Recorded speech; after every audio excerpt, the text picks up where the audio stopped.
Tony चिड़िया उसकी बेटी कालू कौवा के घर में रहती थी। एक रोज कालू कौवा टोनी चिड़िया के घर आता है।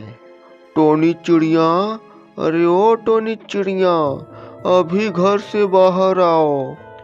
क्या हुआ कालू भैया, आप इतने गुस्से में क्यों दिखाई दे रहे हैं? 5 महीने हो गया, लेकिन घर का किराया तुमने अभी नहीं दिया। आज मैं बिना किराए के घर नहीं जाऊंगा। माफ करे कालू भैया, इस समय मेरे पास पैसे नहीं हैं। मैं कुछ दिनों में आपका पैसे लौटा दूंगी। इतना दिन मेरे घर में रह लिया, अब नहीं रह सकती। तुम्हारा सामान मैं अभी घर से बाहर फेंकता हूँ। कालू भैया दया करें, बहुत ठंड है, इस मौसम में हम कहाँ जाएंगे? दया करें गरीब पंछी पर। तेरे बाप का घर नहीं है कि तू जितना दिन चाहे उतना दिन तुझे छोड़ दूं। फिर कालू कौवा टोनी चिड़िया का घोंसला घर से बाहर निकालकर घर के दरवाजे पर ताला लगाकर चला जाता है। माँ, मत रो माँ, तुम्हारे रोने से हालात नहीं बदलेगा माँ, उससे बदलना पड़ता है। माँ, ये बात तुमने ही मुझे सिखाई थी और तुम ही भूल गई। परंतु बेटी, ठंड बहुत है, इस ठंड में हम लोग गुजारा कैसे करेंगे? माँ बेटी दोनों सोच रही थी कि इस ठंड में हम लोग जाएं तो जाएं कहाँ। आ गए तुम कालू, मैं तुम्हारा कब से इंतजार कर रही हूँ। गौरी, जंगल के सारे पंछी मुझे कालू मालिक बुलाते हैं, तुम भी मुझे इज्जत से बुलाया करो। मालिक होगे घर के बाहर, तुम मेरे लिए सिर्फ मेरे पति कालू हो। कालू, तुम हमारी एक बात सुन लो, अगर हमारे घर में आज एक भी नौकर नहीं आई तो मैं अपने मायके चली जाऊंगी, फिर कभी नहीं आऊंगी।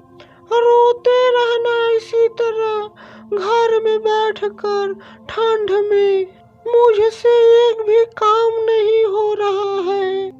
हमने बोला ना कि 2-3 दिन में कोई मिल जाएगी काम करने वाली।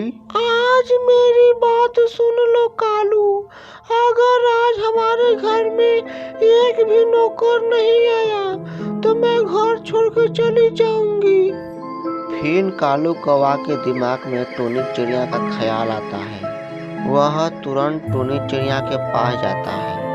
आप आ गए कालू भैया, मुझे पूरा विश्वास था कि आपको गरीब पर दया जरूर आएगी।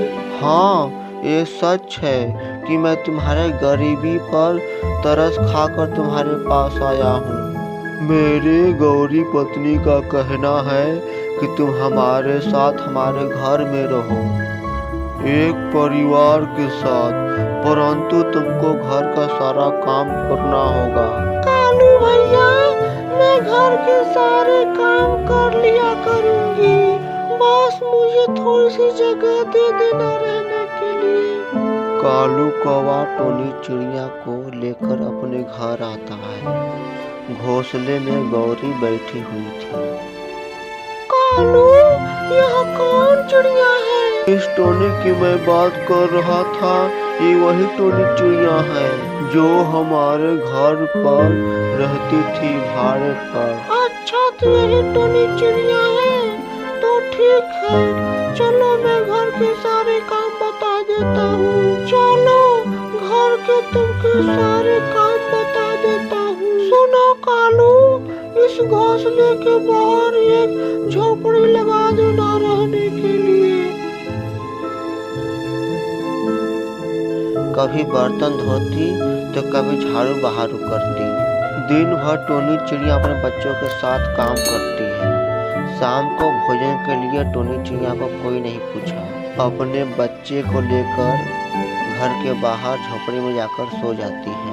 माँ, ये कालू अंकल गौरी आंटी कितने बुरे हैं, हम लोग लोग से दिन भर काम करा, खाने के लिए भी कुछ नहीं दिए, ऊपर से कितना ठंड पड़ रहा है। मेरे पंखों में छुप जाओ मेरी बेटी, भगवान जरूर हमारे बारे में कुछ सोचा होगा। यह ठंड के रातें टोनी चिड़िया उसकी बेटी बहुत मुश्किल से गुजारती है। कालू भैया, रात को बहुत जोरों का ठंड पड़ रही थी और मेरी बेटी रात को बहुत कांप रही थी। अपने बेटी को जाड़े के कपड़े खरीदने के लिए मुझे कुछ पैसे दे दो। पैसे? कैसे पैसे? तुम घर में रहने के बदले में तुम काम कर रही हो।